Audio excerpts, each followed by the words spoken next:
سب سے پہلی بات یہ سورت فاتحہ ہے. یہ فاتحہ کا کیا مطلب ہے؟ ایک مطلب اس کا کھولنے والا، ابتدا کرنے والا، بالکل قرآن پاک کی ابتدا میں ہے، اس لیے اس کو قرآن پاک کا دباچہ بھی کہا جاتا ہے، اس لیے اس کو سورت فاتحہ بھی کہا گیا. لیکن اس کا ایک نام نہیں ہے.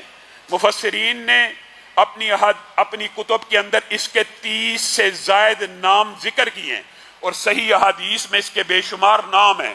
ایک سورت رقیہ، اس کو سورت رقیہ کہتے ہیں. رقیہ کا کیا مطلب ہے؟ دم جس کا کیا جائے. کیوں کہا گیا یہ دم کرنے والی صورت ہے؟ اس لیے کہ نبی کریم صلی اللہ علیہ وسلم کی احادیث اس بات کی طرف اشارہ کرتی ہیں کہ اس صورت میں دنیا کی جتنی مخلوقات ہیں ان کے زہر کا شافی اور کافی علاج موجود ہے. جب یہ لفظ کہا جاتا ہے شافی اور کافی علاج موجود ہے، پہلی بات کہی سورت رقیہ. جب یہ کہہ دیا شافی اور کافی علاج ہے تو اس سورت کا بذات خود یہ نام بھی موجود ہے کہ اس کو سورت شافی کہا جاتا ہے، سورت کافی کہا جاتا ہے. یعنی شافیہ اور کافیہ کے نام سے بھی اس سورت کا نام احادیث اور مفسرین نے لکھ دیا. اور یہ بات میں اپنی طرف سے بھی نہیں کہہ رہا، حضرت ابو سعید خدری کی مشہور روایت آپ کے سامنے ہے. ایک جگہ کے ایک سردار کو بچھو نے بعض روایات میں سانپ نے کاٹ لیا. انہوں نے ان کی خاطرداری نہیں تھی کی. انہوں نے کہا دم کرنے والا کوئی ہے؟ کہا ہاں میں ہوں، میں دم کرنا جانتا ہوں. اور انہوں نے کہا کہ کچھ معاوضہ دو گے تو دم کروں گا. معاوضہ طے ہو گیا. بعض روایات میں 30 بکریاں، بعد میں زیادہ بکریاں، معاوضہ طے ہو گیا. جا کے انہوں نے دم کیا کس کے ساتھ؟ سورت فاتحہ کے ساتھ. 7ویں مرتبہ نیچے پہنچے اور بعض روایات میں بغیر تعداد کے آیا کہ سورت فاتحہ پڑھ پڑھ کے پھونکنے لگے. زہر کا اثر ختم ہونا شروع ہو گیا، وہ اچھا بھلا ٹھیک ہو گیا. اب جب رسول اللہ صلی اللہ علیہ وسلم کے پاس سارا معاملہ پہنچا تو رسول اللہ صلی اللہ علیہ وسلم نے ایک تو ان بکریوں کا جو معاوضہ لینے کی تائید کی، اور دوسری بات یہ بھی کہی تھی تمہیں کس نے بتایا کہ یہ سورت رقیہ ہے، یہ سورت دم کرنے والی ہے، اس سورت میں زہر کی شفا ہے، تمہیں کس نے بتایا؟ بتائیے. ابھی تو رسول اللہ صلی اللہ علیہ وسلم نے صحابہ کو یہ بات نہیں تھی بتائی، لیکن صحابہ نے اپنے اجتہاد سے قرآن پاک کی ان آیتوں سے یہ سمجھا تھا وَنُنَزِّلُ مِنَ الْقُرْآنِ مَا هُوَ شِفَاءٌ وَرَحْمَةٌ لِّلْمُؤْمِنِينَ کہ اللہ تعالیٰ نے قرآن پاک کو مومنوں کے لیے شفا، اور قُلْ هُوَ لِلَّذِينَ آمَنُوا هُدًى وَشِفَاءٌ، اللہ تعالیٰ نے مومنین کے لیے اس کو شفا قرآن پاک میں کہا ہے. تو صحابہ نے یہ سوچا کہ جب پورا قرآن شفا ہے تو جہاں سے ابتدا ہو رہی ہے، جو پورے قرآن پاک کا دباچہ ہے، شفا کے لیے اس سے بہتر صورت کون سی ہو سکتی ہے؟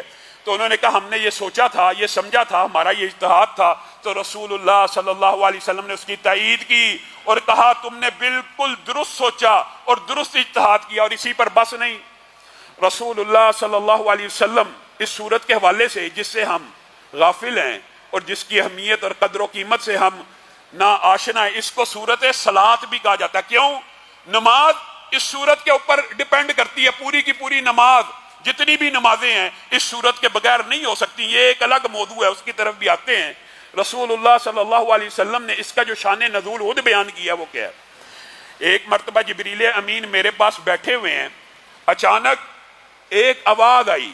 جبریل امین نے رسول اللہ کے پاس بیٹھے ہوئے ہیں، اچانک ایک آواز آئی. جبریل امین نے آسمان کی طرف سر اٹھایا اور کہا اے اللہ کے رسول، آج میں نے آسمان کے اس دروازے کے کھلنے کی آواز سنی ہے جو ارب سال سے کبھی نہیں کھلا، اور آج اس سے میں ایک ایسا فرشتہ اترتا دیکھ رہا ہوں جو ارب سال سے کبھی نہیں اترا. رسول اللہ صلی اللہ علیہ وسلم نے فرمایا یہ دروازہ اور یہ فرشتہ کیا لے کے آیا؟ یہ دروازہ کیوں کھلا؟ یہ دروازہ اس لیے کھولا گیا کہ اللہ رب العزت نے اس دروازے کے ذریعے امت کو سورت فاتحہ دینی تھی اور سورت بقرہ کی آخری 2 آیات دینی تھی. سورت فاتحہ کی اتنی شان و عظمت ہے کہ اس کے لیے ایک آسمان کا اسپیشل مختص دروازہ جو کبھی نہیں تھا کھلا وہ کھولا گیا. ایک ایسا فرشتہ اتارا گیا جو پہلے کبھی نہیں تھا اترا. اور بات آئی ہے ضمنی طور پہ تو سمجھ لیجئے مسلمانوں کا یہ عقیدہ ہے، فرشتے آسمان سے اترتے بھی ہیں، آسمان پہ چڑھتے بھی ہیں، اور اللہ کے ان لشکروں کی تعداد اتنی ہے کہ آپ کے سامنے وہ حدیث موجود ہے معراج کی رات والی. رسول اللہ صلی اللہ علیہ وسلم نے فرمایا خانہ کعبہ کے عین اوپر بیت المعمور ہے جس میں ہر وقت 70,000 اتنے بڑے فرشتے پہلے آپ کے سامنے ضمنی طور پہ رکھا تھا. صرف آسمان کو سجدہ کرتے ہیں تو آسمان کی چولیں ہلنا شروع ہو جاتی ہیں. وہ 70 ہزار فرشتے ایک وقت میں اس بیت المعمور کا طواف کر رہے ہیں. اور جو ایک مرتبہ طواف کرتا ہے اب صدیاں بیت جائیں گی، کھرب ہا کھرب سالوں سے موجود ہیں، کھرب ہا کھرب سال گزر گئے ہیں، کبھی اس فرشتے کی دوبارہ باری نہیں آئی. اللہ کے لشکر، اللہ کے جنود اتنے ہیں، لیکن اللہ نے امت کے اوپر یہ رحم کیا کہ اس سورت کو اتنے عظیم الشان دروازے اور اتنے عظیم الشان فرشتے کے ذریعے نازل کیا.